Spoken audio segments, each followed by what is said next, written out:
Hey, Bills Mafia, this is Don Beebe of the Buffalo Bills, and you're listening to the one and only K-Gun Report.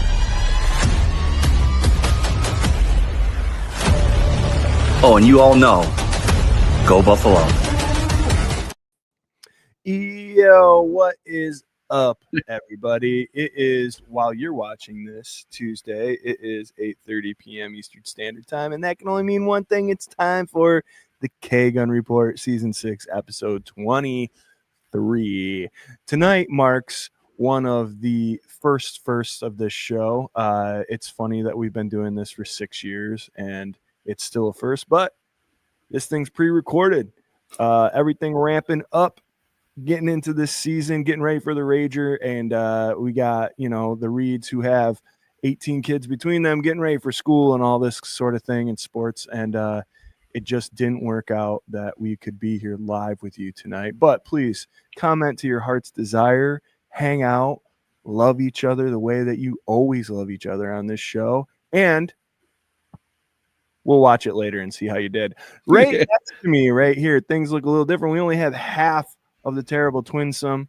Scooter Magoo could not be here on the pre-recorded day. So it's like 10:30 at night on Monday, yesterday, and we recorded this then, myself and this man right here, one of my buddies, Mr. Jerry Reed. What is up, Jerry? How are you doing? I'm doing well. Hey, Bills Mafia. It's been a while, but I'm back. Like Swank said, we're doing a little pre-recorded, so obviously there's not going to be any hot messages coming in, so I'll just say, this is Sparta! Oh, yeah. Hey, Corey. Hey, Pat. Yeah. How's everybody doing tonight? Yeah, we got Ellen. No, all you guys. All the regs, man. All the regs. Yeah, so what's going on? What's new in life there, Jerry? Nothing, like you mentioned earlier, football's underway at the Reed household, and Everett's plugging along, and he's getting to learn the ins and outs of physical contact in the hole and the filling up, and he's got the speed to get everywhere. It's just he's getting a little gun shy pulling that trigger on his buddies. So, but we'll get there. We'll get there slowly but surely. But it's been nothing but football and trying to get some last minute summer things in before school starts. And I think yesterday's the first time one of the kids mentioned school. So that's an indication that summer's been pretty good, I think. So yeah, absolutely, man. If you don't think of school until it's creeping up on you, yeah, absolutely, that was a good summer, man. God, I used to hate that. I hated it. It would always be lurking in the back of my head from like literally the second day of vacation to like 100%. Yep. Right. Like, were you the same way? It was like, I got like 8 weeks. So 8 weeks from today. And then like a week goes by and a week goes by. And then those next couple of weeks go flying by. And all of a sudden you're like, I got 2 weeks.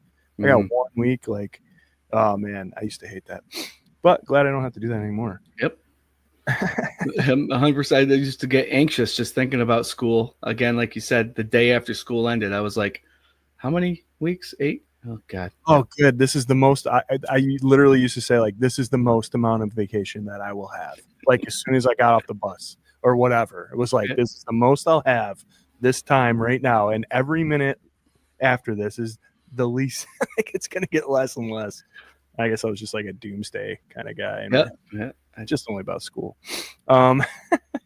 Guys, we are part of the Buff Fan Base Network. Super proud to be as part of that. We are sponsored by, does he got it? Oh, other hand. 26 shirts. Yes, 26 shirts. Go to 26shirts.com. See what Del Reed and the gang got cooking up. All sorts of good designs, good tees, good campaigns where the proceeds go to a Western New York family in need. It is one of the things that absolutely sealed the deal for us to come to the fan base, aside from the fact that, we love justice and all those folk over there. But the 26 shirts thing, man, that was something that we were really excited about when we joined about 3 seasons ago now. So go to 26 shirts, see what's going on with them, give them all your money. It'll be a great time. Jerry, usually I'd spin through a ton of comments. I'm not going to do that because we don't have any. We can make them up. Hey, Paulette. Yeah, Paulette. Yeah. Ellen Parts. Berto. Maybe Berto is there. We just the whole show is us guessing who's like in the comments right now. Yeah. Patrick, too many R's. God, man. We got Doug. Doug's there. Hey, Doug. Jerry, I don't want to put you on the spot, but we got this big event coming up September 6th. Can you tell the people a little bit about the 5th annual regular season Rager? Yep.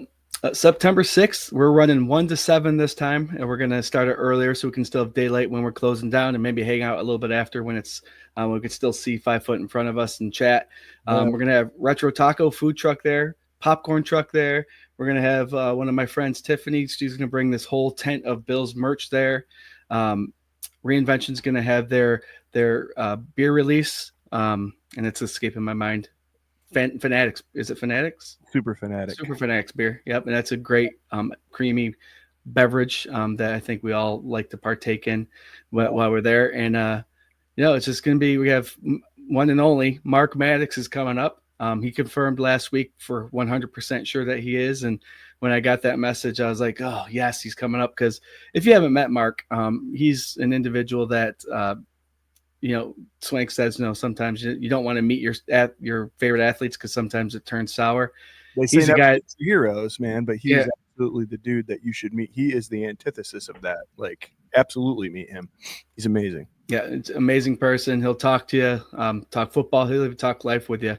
And he comes up and he sits there and he listens to everybody, signs some things. He has some drink, water. He doesn't drink alcohol, so but he partakes and gets into it with everybody that's there too. So he has a grand old time. But he's going to be there. And the main focus for that is we're going to help raise money for his Help One Foundation, help one individual at a time, put backpacks on kids, feed the homeless. There's a lot of different things that this organization does, and it's all wonderful. And we like to help Mark. We were given the opportunity to cross paths a couple years ago and given the opportunity to raise money for him and help him out. And he decided he wanted to come up one year, and it just took off from there. So it's going to be a great time. Yeah, man. Mark has been a longtime friend of this show. I think from probably the second season, he has been a guest. He is the most. He's got the record for most appearances, I think, on the show right now. I think Brad Lamb's trying to chase him down a little bit, but he got a little ways to go. Mark is just. He's just an amazing dude. He's got a huge heart. He is always giving back. He loves the Bills Mafia. And what myself and the Reed boys wanted to do, along with this beautiful community that you guys have all chosen to be a part of, is bring the Mafia feel to the Finger Lakes. FLX Mafia, this is what we're doing. This is the 4th year that we've had it at Reinvention Brewing in Manchester, New York, and it is just a great event where a bunch of people can gather. We have people that travel from Buffalo. We have people that kick in from wherever. Mark's coming from Arizona. Meet a player. It took forever for me to ever even meet a player or an ex-player or anything. And this is just such a cool opportunity. He comes up here on his own dime, and he's just one of the most realest guys you'll ever meet, and like I said, biggest heart. So come check it out, come hang out. I did want to mention we have in-person live streamings happening all day. We got BWO. I know all 3 of you guys are in here. Buffalo World Order, they're kicking it off. Then we got our guy Nate from Circling the Wagons. We got RT from the Ryan Thomas Takes Sports podcast. And then we got the K-Gun closing down at the end of the night. So come check all that out. Tons of raffles and giveaways. It's $5 to get in. That $5 enters you to win a signed Don Beebe jersey. Freshly signed by Don Beebe, friend of the show, Don Beebe, specifically for this event, and shipped up here to us with cards in a nice little frame. That's the door prize. We always try to get a really cool item for that. That is what it is this year. You walk in, you pay your $5, which is going to help the Help One Foundation, and you are automatically already entered to win one of the coolest things that you could possibly win. Opening week 1 weekend in the Finger Lakes with the Bills Mafia. What That's amazing. Also, we got Brad Lamb signed a jersey just for this event. Sent it up to us with a card. You could win that. These are extra raffles on top of this. You can buy tickets, and this is where we get all that money for Mark, man, in those raffles. Like, come hit those hard. We got a Lorenzo Alexander signed cleat. We got a Gabe Davis jersey. We got a couple gift baskets from our boys, the Ecklers. We got my guy, Jay Franklin of Sublime Pest Control. He's giving you a free treatment if you win this raffle, man, and a t-shirt. I just picked all that up this weekend. Nice. That's awesome. Our guy, Paul Rossi, longtime friend of the show, and a great dude. He donated. Cornelius Bennett signed 8x10. Bryce Paup signed 8x10. Edmonds jersey signed. Our guy Doug, Alec Anderson football signed, and a Bills basket. So many cool things, man. That's what we try to do here to make great Bills-themed, local FLX-themed baskets so that we can raise as much money as humanly possible for our guy Mark, who has made the trek. This will be his third time. Yep. Third time coming up here to make the trek. He only missed 1 year. And the first year was a rogue year. We went up to Rochester. Our boy Cookie, Cookie's probably in. Hey, Cookie. Hey, Lon. Hey, Cookie. Lon. He hooked us up with a really great venue up in Rochester, and then we decided to move it down to Reinvention ever since, and that's where she lives. That's where she stays. So we've gone on a long time about that, but it is very important. Please go to the event on our page, 24/7 Buff Fandemonium. Hit it up on the group. Share it everywhere you can. Come, please spread the word. There's 3 little dots when you go to the event, man, right on the right next to like all the little information, all that stuff. If you click that, it says invite friends. Invite everyone you know. Invite them. Bring them. Let's crash it. We want to make this the biggest one ever. So that's September 6th, 1 to 7. It's going to be a good time.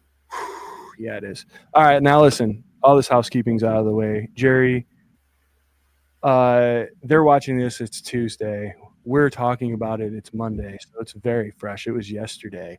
I will admit that I turned it off. It's a preseason game, and I turned it off after a little bit after halftime. I didn't need to see it. I did read up on it and seen, heard, tell, whatever.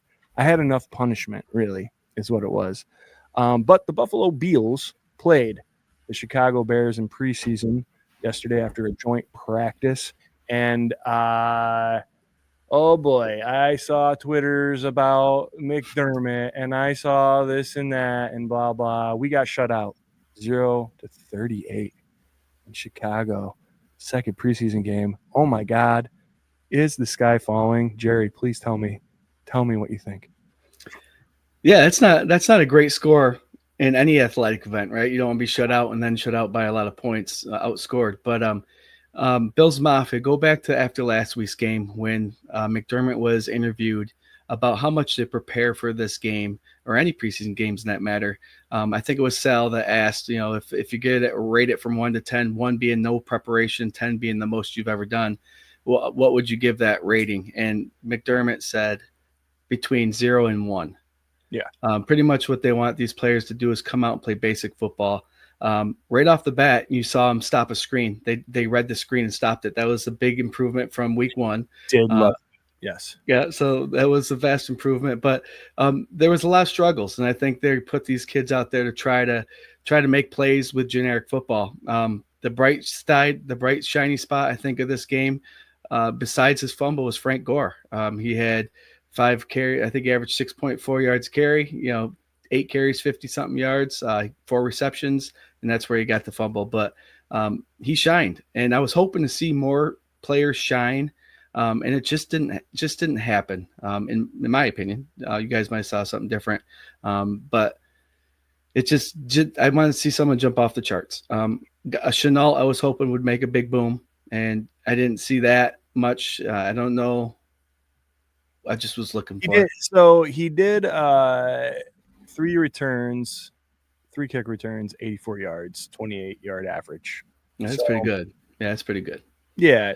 I mean, and I was looking at that number yesterday, and I was thinking, like, wow, that's great. And then I got thinking, like, well, if you're returning them close to the end zone or in the end zone and you get to the 30, 35, like, and you do that 3 times, that would be 90-ish yards. Mm-hmm. So basically it's the same as if you would have took a knee. Yep. Right. Yeah, because it's brought up to the 35 now. Yep. Since we're talking about that real quick, and I know this isn't like the sexiest battle or whatever, but he is a name, especially your brother was hot on when he got signed here. And Codrington obviously has been the guy, and he got a lot of looks at corner. And I think the thing we learned about the game on Sunday night is that he should not get a lot of looks at corner. Right. He got blew up a couple of times, and I felt bad for him, man, because he was playing against the ones. I think DJ Moore caught a ball over him, and I was like, "Who's that little kid trying to guard?" Yeah, DJ Moore, little guy. Yeah, but good up for him for being there. I think we might have talked about it, right? That it was like they're trying to see if he can do anything other than the special teams, right? And that's kind of where Shenault is too, I think. But I liked what Shenault did in the first week a lot. Yep. He seems a lot more physical. And this week it just kind of seemed like he was, ordinary. I do have a question for you, just a general question about this. Do you feel, is this a Bills thing or is this like specific maybe to any team in the NFL in the preseason? You guys talk about playing football in high school, and your Coach Wickham, right? Yep. He said what I said, which I did not realize was what he was saying to you guys because I was not in that world, right? But that if you execute, you could have the same X amount of plays. You could tell them what the play is, but if you're bigger, stronger, faster, execute better, you are going to win. Right? You're going to win that battle, that play, right? Mm-hmm. Isn't there a little bit of you or a lot of bit of you that is like, that is what I want in the preseason? I know these are all backups. I know that these games don't matter, but don't you want them to come in and run their basic, bland offense and defense and still be dominant? Oh, yeah, 100%. You want them to run the same 6. What Wickham was 2 years, and then Lyle Dixon was the other 2 years, and they ran the same offense, the option offense, and pretty much every season was we'll run the same damn 6 plays every game, and we'll move the ball because we know exactly our blocking responsibilities, where we're supposed to go, and we were successful because we had linemen that were great that were able to do that and stuff like that. But that's high school football, and I think college can get away with a little bit of it. But would you like to see it in the pro style? Yes, in the pros. But the other guys on there too are elite. So I think when you saw Frank Gore's runs, they were plain Jane runs up the 2, 4, 1, 3 holes up the middle. That's straightforward football, and he averaged 6 yards a carry. So I think you did see a little bit of that. Where we struggled was the passing game. The passing game was just horrible. And I mean, when you do pass sets for the lineman, your first step is going backwards to set like that wall around your quarterback. And we just got beat because obviously the Bears were up, they were winning, and they had their ears pinned back, and those guys are trying to find a job too. But yeah, at the end of the day, you want them to run out basic stuff and just dominate. But it's the NFL. It's hard to do that. Yeah, absolutely. Let's talk about one of the battles that I think is clearly something that everybody wants to talk about and figure out sooner than later. And I think it got figured out a little bit last night here, but maybe not 100%. This QB2 battle. Yeah. To my eyes, man, I like that they switched it up. They gave Mike White the nod with the 2s or the 2-3s or whatever they were running right off the get. But, oh, my God, was it brutal. Was it absolutely brutal to watch. 4 of 11 for 54 yards, Mike White was. There was a joke that there was as many completions as there were touchdowns scored by the Bears earlier on in the first half. I don't know. To me, man, I was in the beginning of all this pulling for Mike White. I thought maybe he'd be a little more of an exciting player than Trubisky. Now I'm going back on that, and I think it's over. I think Mitch Trubisky is your guy. I think you play Mike White and Shane for this last game. Yeah. And you make sure Mitch doesn't get hurt, because I think right now he gives you the best chance to win, even though his night wasn't any better than Mike White's, except for he did complete a couple more balls for one more yard. So where do you weigh in on this? No, that's a competition I think a lot of Bills fans were excited to watch, because they were both decent week one. I saw on Twitter a post that said first half ups and downs. They had a couple players. Terrell Shavers had a nice catch, but then one on the bottom it said Mitch Trubisky, he's up because of White's play. It's like he doesn't even have to play the second half, and that proved the point. It was nice. I was hoping White would do something, but again, the pressure got to him a little bit. A couple bad balls. Mitch Trubisky came in, made a couple good plays right off the bat, and I was like, okay, he's definitely got this. But then he started to falter a little bit too. Yeah. It also doesn't help when I think our tight ends went 0 for 3 with catches during the game, 0 for 2 or 0 for 3. This is a huge problem. Yeah. I tweeted it out last night. Cut every tight end after D2. Like, I'm done. I'm done with all those guys. I really was a huge Davidson guy. I loved him last year. And I thought he was going to come and set the world on fire. And these guys got concrete blocks for gloves. They just can't catch anything, any of them. They're not contested catches either. These are wide open, just plain drops. And again, sad to see, especially with an opportunity to come in as tight end 3 or 4 when the door's wide open. And if you make one of those catches, it would have made a good little notch on your pro, So they faltered. And I know Haas is purely here to block, and I think he's going to be a legit tight end for us, but that might be your 3 right there. Kincaid, Knox, and Haas, and maybe I don't even know. I don't know who you're going to have. Davidson's the last one, right? He might be gone. And then Latu. So on ourlads.com, Scooter Magoo turned us on to this site, man. It's a great one. Yep. They have right now Kincaid 1, Knox 2, Haas 3, Davidson 4. Yep. Haas, I think he gets a little bit more slack. Like you're saying, he is a blocking tight end. He is a rookie. Fine. Davidson, zero excuses. The guy's just catching absolutely everything that's thrown his way. So that was a big group. I mean, sticking with the offense here, aside from Frank Gore, and again, it still kind of got soured with the fumble. Ray Davis, man, I really was hoping that this preseason Ray Davis would just like destroy guys like a cannonball. It's like his running style. We're going into year 2. Obviously all that talk with will cook or won't cook. This guy was like primed to be a starter. Yeah. With a little experience under his belt. And I don't know. Again, running schemes can get very complicated in the NFL, but I just think because of his physical presence and the way he runs, he should be doing a little bit more with the opportunities that he gets in the preseason. I know you don't have that amazing offensive line blocking for you, and I know it's not Josh Allen handing you the ball and all that stuff, but I still just think like the character of him, his physical makeup, the football mind that he has, like he should just be at least blowing people up for a couple yards, pretty consistently. And that's just not what we three carries, 5 yards, 1.7 per carry. That was last night, Sunday night for you guys watching tomorrow, today. So what do you think about Ray? No, he's a likable guy. I think a lot of people were pulling for him during this whole James Cook shenanigans that happened. Congratulations, James Cook. I haven't been on to say, but love it. No, he was a big guy, and I know it's preseason, but when you see a guy like Ray Davis in there that has plenty of season experience, you hope when he comes in with backups.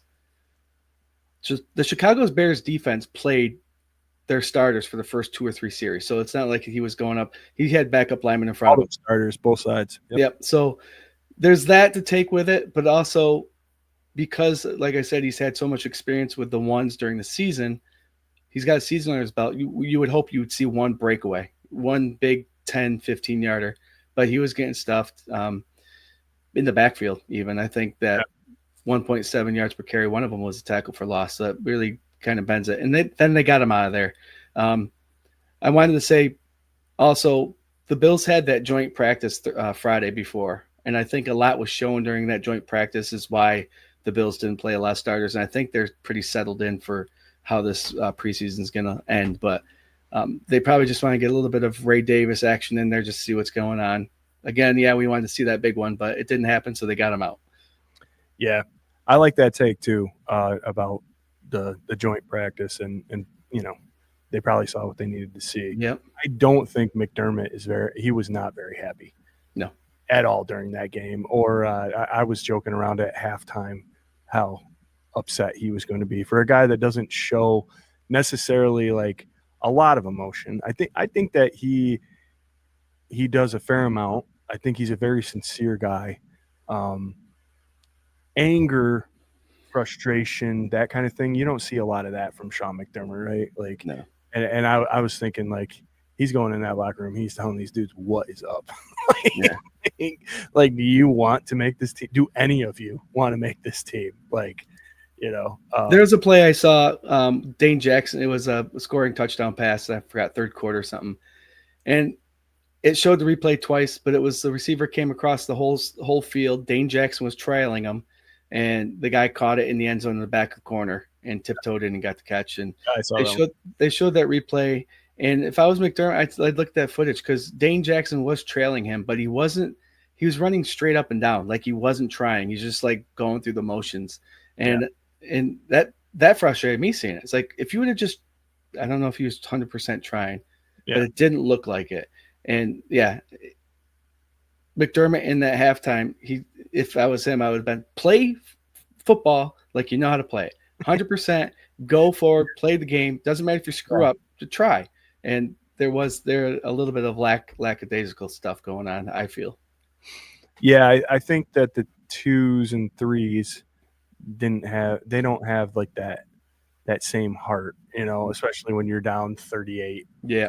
And to go. And I'm not trying to dog anybody, but like it is frustrating because those off-season moves, like when you go and you get a Dane Jackson and a Trey White and whatever, and we didn't see any of Trey anyway. No. But Dane, I'm like, well, this is a really good move. Like he's cheap, he knows the scheme, he was starting on teams, like, yeah, great. And then he comes in and it's like, woof. Yeah. Like, what the hell is going on here? Like, has he really aged that much, or is he just checked out, or is he just not?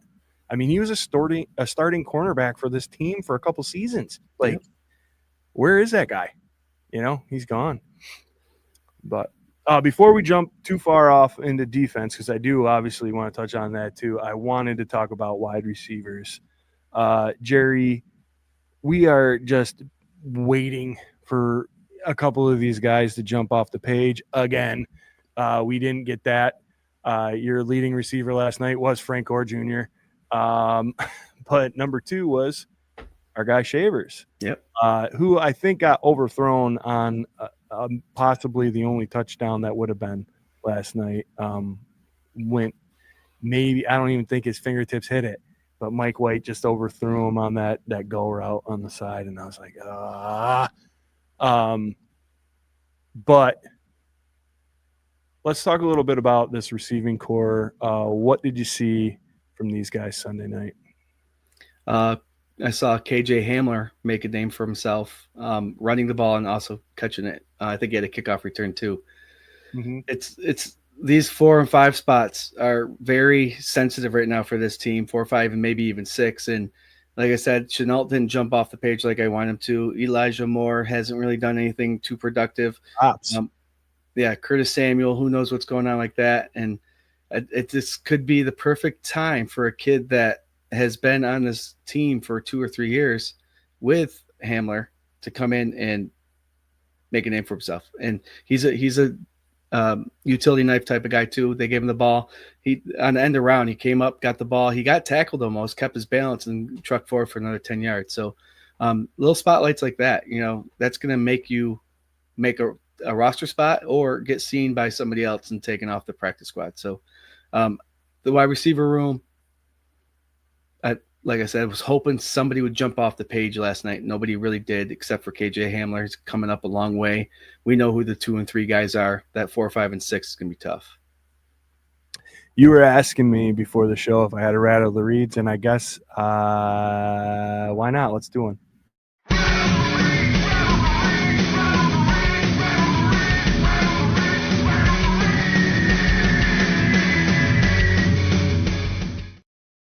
That's right. It's Rattle the Reads, brought to you by the regular season Rager, September 6th. That's Manchester's Reinvention Brewing. Jerry, 8 wide receivers last night caught at least one pass, with it being preseason game number 2, and there being 574 players on the roster, cutting down after next week, I believe. Can you name how many of the players that caught all ball can you name of those 8 from Sunday night? Is this including running backs or just wide receivers? Yeah, anybody that caught a pass. Okay, so we got Frank Gore caught one. Absolutely led the team in receiving, 4 receptions, 30 yards. And then you got Shavers caught one. Shavers, second, 2 receptions, 29 yards. Now, I'll tell you, the next 6 people on this list are all tied for receptions at 1. Wilkinson, Wilkerson, yes. Wilkerson. 1 reception. He was third, 25 yards. Okay. And did Elijah Moore get one? Finally, 3 attempts, I believe. He got 1 pass for 5 yards. Okay. Yeah, 5. Another running number 32, the running back there. Did he get one? I forgot what his name was. Nope. No other running backs. That's all I got. Oh, come on. You got to have at least one more. He's a starter. Curtis Samuel got one? Nope. I don't think he was out there last night. Okay. Oh, my gosh. Joshua Palmer. 1 reception for 2 yards. Did Chenault get one? Who? Did Chenault, or did he just do the kick returns? No. But you do got a guy in there that you kind of mentioned earlier. I don't think you mentioned him just now, though. You had Gore, Shavers, Wilkerson. You had Palmer, Moore. Oh, man. Gore, Shavers, Wilkerson, Palmer, Moore. Did you say Hamler? I did. I think I did. I mentioned him earlier. So Hamler's one. Okay, so you got 2. Deion Kane. And training camp darling, Stephen Goshnell. Goshnell got one? Yeah, they each got 1 reception for 11 yards. Okay. This has been Rattle the Reads preseason edition. That's pretty impressive, man. I mean, with all these guys on this roster, I think you did pretty good on that. So I'll give it to you. I remember Wilkerson's one. That was a good, nice little catch that he had. Yeah, because I was like, who the hell is that guy? For me, man, yes, I Elijah Moore is going to be the death of me, man. I really want this guy to break through, and maybe it's with Josh. I don't know. Maybe that's what we need. Maybe they're holding him back. Maybe he won't make the roster. I don't. If we're going to our lads, we got Palmer in the 2 opposite Coleman. So that's your X and Y. Obviously, Shakir in the slot. If we're going off the Y, behind them, they have Shavers right behind him. Chenault, 3 deep in him. And then Deion Kane, who probably won't make it. Yes. Deion behind him, Curtis Samuel. And then they got Prather and Wilkerson.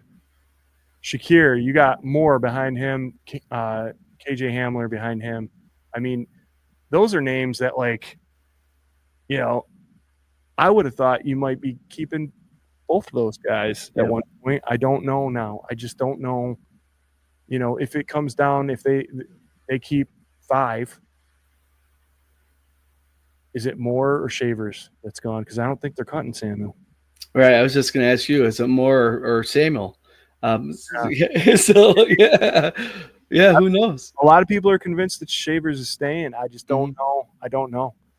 You know, I know he got injured. I know last year he was right on the cusp of making it, had some flashes, got called up for that game.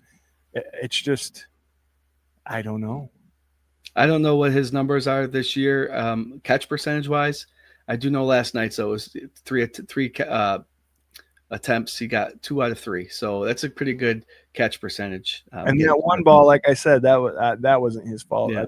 You know, and you could say one way or the other, he should have had it, whatever. But I think it was overthrown. So, and I'll tell you what, Josh Allen is not overthrowing that ball. No, he's putting it on him.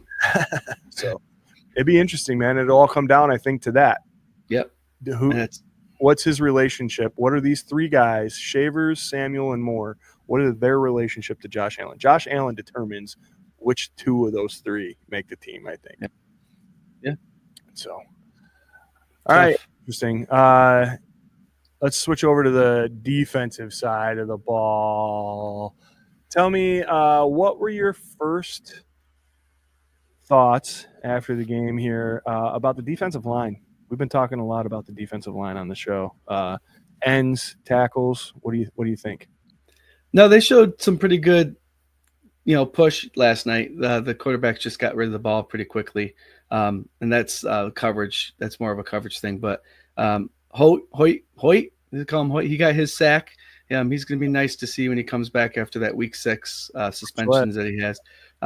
But they balled out. I think the passing game has really hurt us last night. I don't think the rush game did too much of anything. They were out there to try to test their new receivers and see if Caleb Williams could get the ball moving against backups. Our 2 safeties did start, which they struggled a lot. But no, the defensive line, I think they did decent. It was funny seeing Epinesa out there in the fourth quarter, though, because they have such a high rotation that they're going to see players that usually start out in the fourth quarter of a preseason game. But I think they did okay. Let me look at here because I liked our lads too. That's where I just went on there today. Yeah, Joey Bosa. I don't think none of the starters played. So none of the starters played. Yeah. I'll say I thought that Landon Jackson, he's a guy that I was keeping an eye on, and he got a good amount of snaps. It looked like he was getting better pressure. Looked like he was in the backfield a lot more last night than he had been week 1. Maybe things are starting to fall into place for him. Deion Walker is just a massive, massive guy. I wish that I would have seen him in the backfield a little bit more, but he did seem to be a presence at times. Hoich or whatever. Hoich. Man, he's going to be great.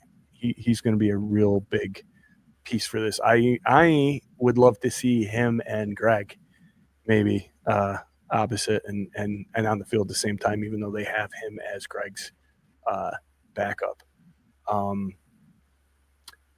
Dwayne Carter. I can't believe they took away that touchdown from that. My guy, Dwayne Carter. I love Dwayne Carter. Yeah. And I think that he is getting a raw deal because they drafted TJ Sanders and Deion Walker. And I still really like Dwayne Carter. I don't know what the future holds for him, how he makes this roster. I would think a second-year player, that is finally healthy and has shown flashes would make it. But who knows, man? Some of these, it's like flip a coin, Yeah. Even though that play was blown dead, the hustle is still on film. Yeah. So he took the right play off. Yeah, he was at the right place at the right time. So I'm rooting for him. It's a good problem to have all this talent at the line because we've said it for the last 6-7 seasons that iron sharpens iron. So I know Dwayne was injured last year, but hopefully this year he stays healthy and shows us what he can do. Yeah, absolutely. I want to switch over to the linebacking core, and then we'll definitely get to the secondary because I think that that's probably one of the hottest hot seats right now from this game last night. Our guy Buffalo Joe did not have a very good game last night, unfortunately. He looked confused. He looked out of place. I think he was it was just a little too big for him, and it kind of bummed me out. I'm not, obviously not off him. I think it was a bad game, and I think luckily for him throughout his career and the amount of times that he's been on the field, maybe it hasn't looked that hard for him, but maybe they just told him to go out there and play ball, and now they're giving him a little bit more. I did like McDermott and Babbage hanging him out there. Yeah. I like that they kept him in there, and I like that they were making him be the quarterback of the defense. I loved it.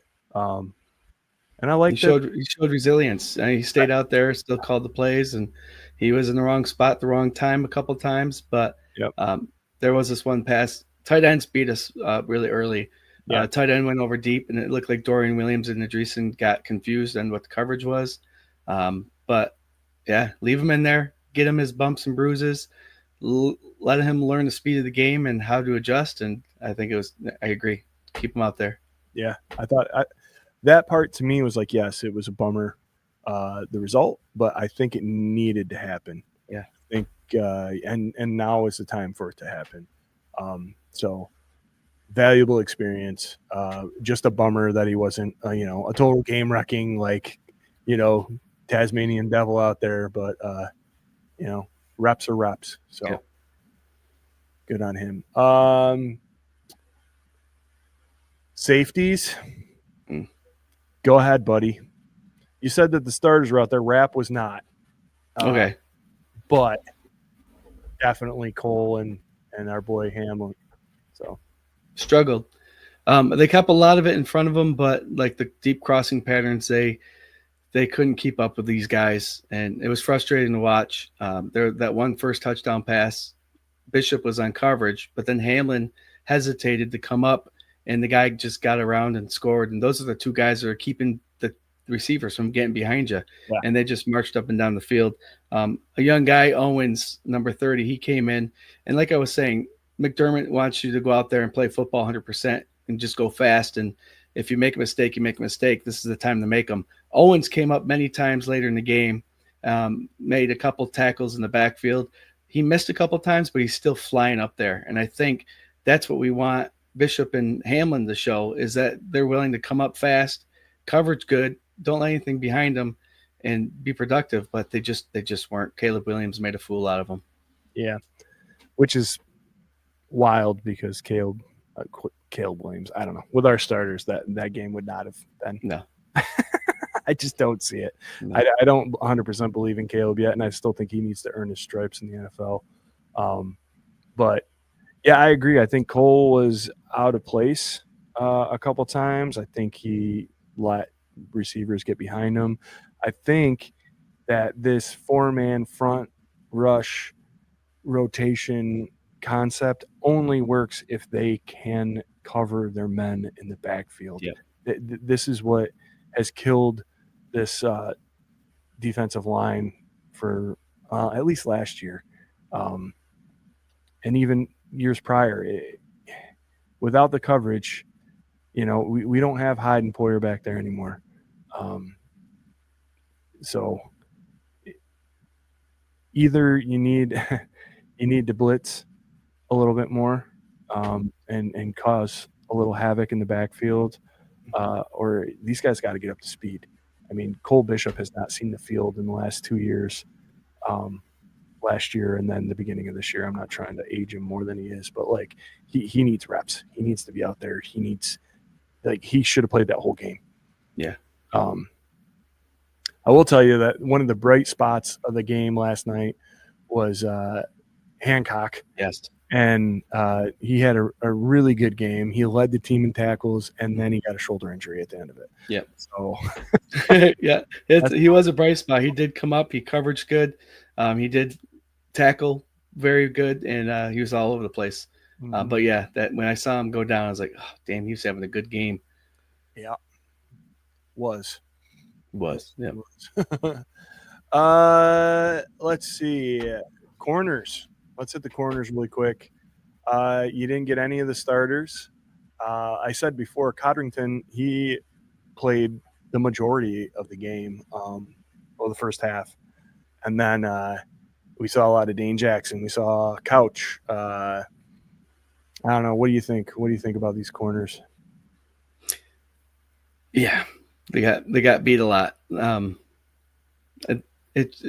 The receivers was just on. I think they had over 500 yards total, and it was mostly passing. But all the quarterbacks that came in there were able to get rid of the ball quick. That comes down to press coverage and getting in these receivers' back pockets so they can maybe make a play here and there, and they just weren't. Yeah, there was a big drop off in the corners after we didn't see Trey. Harrison's hurt, obviously. Bernard's not playing yet, so small. I think the biggest name we saw out there, and he still was making mistakes, was Jamarcus Ingram. Yeah. And it's just, I don't know, when shit hits the fan for a team, especially in the preseason, when like maybe the motivation isn't there after a while, maybe it does get lackadaisical, and maybe that's just what we saw. And this last game against the Tampa Bay Buccaneers, we better see something different, because this is making the 53-man roster time now. Yeah, let's switch gears. And guys, thank you for, there's X amount, enter whatever amount of number you are viewing right now, watching up here. And, we appreciate you. We're part of the Buff Fan Base Network. Super, super proud to be. And as part of that, sponsored by 26 Shirts. Is he pointing at the right one? Let's see. Yeah, 26shirts.com. Go see what Del Reed and the gang got cooking up. Buy them all out of everything. Season's coming, man. Season's coming. We're like 3 weeks away. Whole football game. This is crazy. Switching gears, looking forward. I don't care about the Buccaneers as a team or as an opponent. Who do you have eyes on as a roster bubble kind of guy offensively going into this week? And who has to have a big game to solidify their spot? Yeah, it's a good question. I think if I'm going to pick one player, it's got to be Shenault. Again, a jackknife player. Kick returner, receiver. He did run the ball quite a bit in college, so he does have that familiarity in the backfield, so he can do it all. But he's got to jump off a little bit here, jump off the page. He's got a couple spots to jump if he makes it. But I think he can do it. I think he can get in there to that number 6 or number 5 spot. So he's going to be the guy that I'm going to be looking for and probably rooting for. I do like all the other guys, Elijah Moore and Curtis Samuel and Tyrell Shavers. But I think Shenault's going to hopefully make a case for himself this weekend. So it's availability is the best, and if the more we've seen over the years, the more you can do for the team, the better. That's why Ray Davis was kicking the ball. But he's one of those guys that can do 3 jobs. So we'll see what happens. Yeah, I mean, I think it really is between him and Codrington. And like I said, I think Shenault is better as a worst-case scenario emergency wide receiver than Codrington is as a worst-case scenario backup corner. Yeah. Right? But I think I like Codrington right now. Like he looks better to me returner-wise from last season and then Sunday night here. Man, Shenault, man, when he gets that frame moving, yeah, like he looks like a bulldozer running down. He looks like he'll just lay a shoulder right into your chest and blow you up. And I love that. Like I think a nice big physical return. That's fun.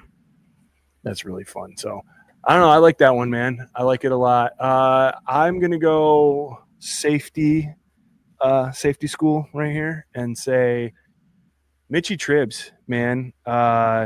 If they even let you on the field, oh my God, throw like 3 completions and get a first down and solidify your number 2 job.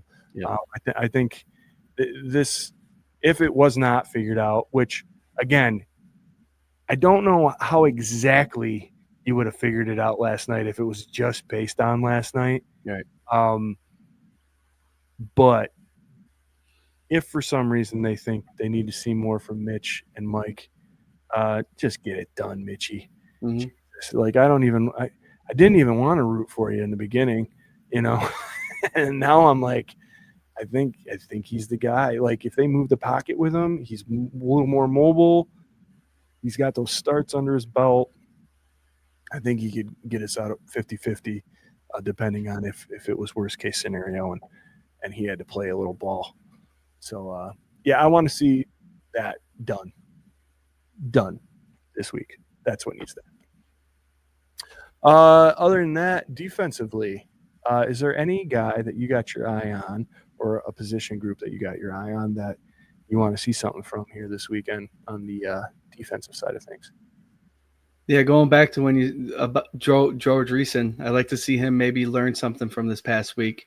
Being in the right spot at the right time a couple times, and I think that'll solidify a spot in the 53 for him.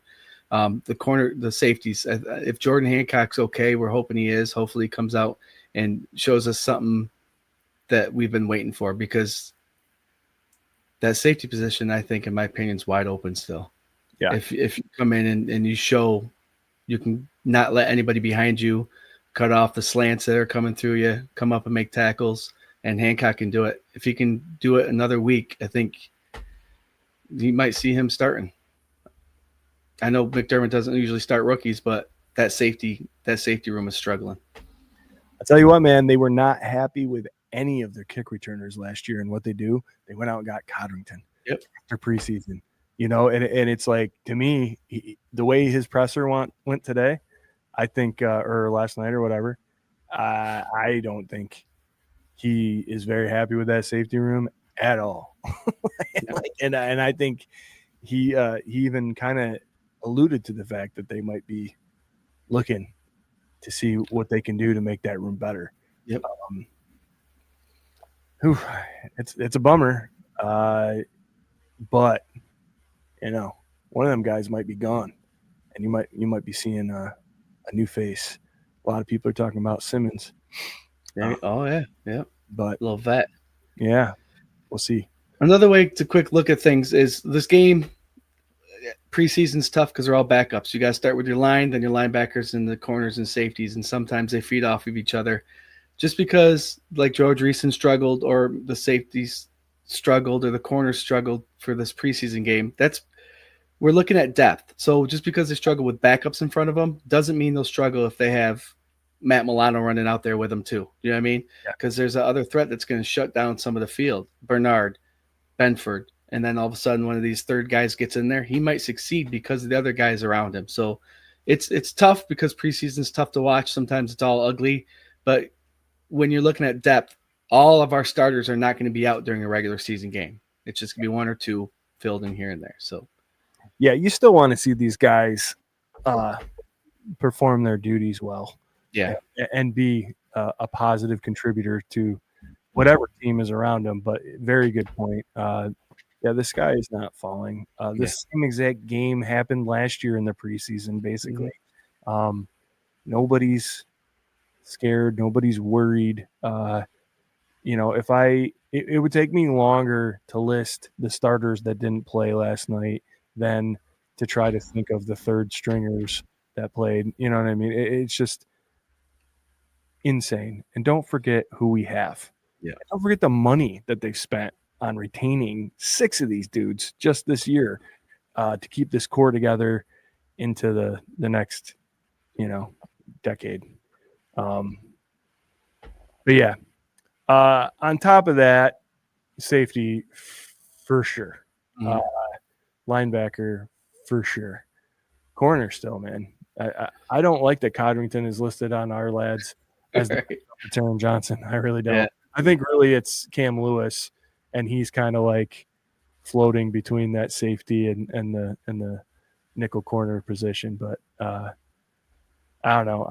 I'd really like to see. Yeah, I'd love to see one of these linemen, like rookie linemen, just really flash, man. TJ Sanders. I think he's a very like chill. We say all the time, if you don't hear a lineman's name, he's doing great, right? But I'd love to hear his name and number called this week, just to be like, oh, there he is. Okay, yeah. Like there's our second rounder. I don't know, just interesting. But Yeah. You got a score prediction? What's your score prediction for this weekend? 17-14. It's gonna be all backups. 38-0 Bills. There you go. Reverse that, right? Not much the preseason matters, everyone. No. Oh, guys. Well, on our end, it's 11:16 p.m. last night. If you're watching this right now, when you're watching it, and we've been going for about 56 minutes. So I think what we're gonna do is probably hit our final thoughts. What do you think, there, Jerry boy? Sounds good. Sounds good. All right. Appreciate you guys hanging for this impromptu, different yet again version of the K-Gun Report. I've had a great time with my buddy Jerry over here. I think it's been a lot of fun, man. Yes. Some beers late night with you. So I'm going to throw it over to him for his final thought, and take it away, Jerry. I couldn't go through tonight's show without mentioning that although a lot of people are complaining that their lawns are all dry, mine looks absolutely beautiful. I have mentioned in the last two. Did you watch the shows from the last 2 weeks? Yes. Okay. But next week, we're doing another pre-recording. Hopefully we'll have Scooter Magooter here so we can get all three of us back at it. And then the following week we have a show, and then it's the Rager. And it's right around the corner. That season's going to sneak up on us. Thank you all for joining us tonight, all the OGs and all the new people that jumped on. Can't wait to talk more football. Tampa Bay game done, going into the regular season. Go Bills. Hell yeah. Yeah, that's wild, dude. So there are, including the end of this one that you're watching right now, 2 more K-Gun reports, not counting the Rager, because the next live K-Gun report is the week of the Rager, that Tuesday before, and then we're live again Saturday at the Rager, which is September 6th at Reinvention Brewing in Manchester, New York, from 1 to 7 p.m. Raffles, live streams, Mark Maddox in person, Retro Taco, Super Fanatics, Tony's Popcorn, Tiffany. What does Tiffany have a name for her business? No, I don't know. I think it's just Tiffany. Okay, she does a lot of Tiffany's. She does a lot of really cool Bills themed merchandise. Yeah. And it was a big hit last year. We'll have some shirts and stuff like that. If you pre-ordered the Ralph's Last Ride, Ralph's Last Ride shirt, I picked them up. A couple days ago, and so they'll be in the mail to you very shortly, and we'll have a couple extra of those for sale at the Rager, as well as we got some other shirts and stuff like that, a bunch of stickers. Please spread the good word about the Rager, and come hang out with us, man. We love meeting fans of the show, and I think it's every single year there's somebody new, somebody either from the show or that had heard about the K-Gun in some fashion and showed up and had a good time. And yeah, man, that's what it's about. That's what we throw it on. So come hang out at the Rager. If you like it, you can be here every single Tuesday, 8:30 p.m. Eastern Standard Time for the K-Gun Report, part of the Buff Fan Base Network. Also sponsored by 26 Shirts. Go to 26shirts.com. Give them every cent you got. Guys, do good, be good. God bless. Go Bills. God bless. Go Bills. Go Bills. Go Bills. Go